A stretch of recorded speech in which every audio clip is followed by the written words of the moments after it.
Тази сутрин рано се събудих, след час съобщение получих. Той е от момиче, в което скоро се влюбих, а аз сънувах как с нея се любих. Взех си телефона и го видях, като го прочетох направо не мях. Гледах го втренчено и се смях, но после се притесних и се разревах. Беше написано в него кратко и ясно: хайде да се видим в парка надясно. Звучеше твърде хубаво и прекрасно, но аз мисля, че там не е безопасно. Качих се в колата и си казах късмет. Отидох пред тях и написах, че съм отпред, бе. Беше много омайващо красива. Какво и мисля, тя не подозира.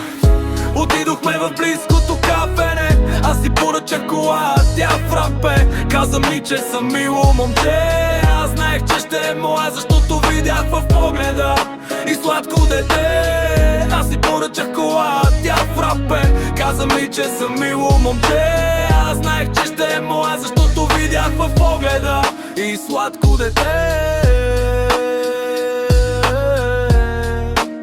Защото видях в погледа. Бях приготвил храна вкъщи, но дали ще я хареса или ще се намръщи. Все пак я поканих в нас, да не си помисли, че съм педерас. Хапнахме и я залюбих, но най-гадното беше, че се събудих. Хапнахме и я залюбих, но най-гадното беше, че се събудих. Отидохме в близкото кафене, аз си поръчах кола, тя фрапе. Каза ми, че съм мило момче.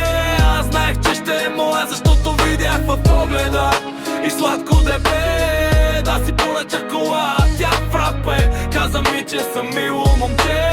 Аз знаех, че ще е моя, защото видях в погледа и сладко дебе. Защото видях в погледа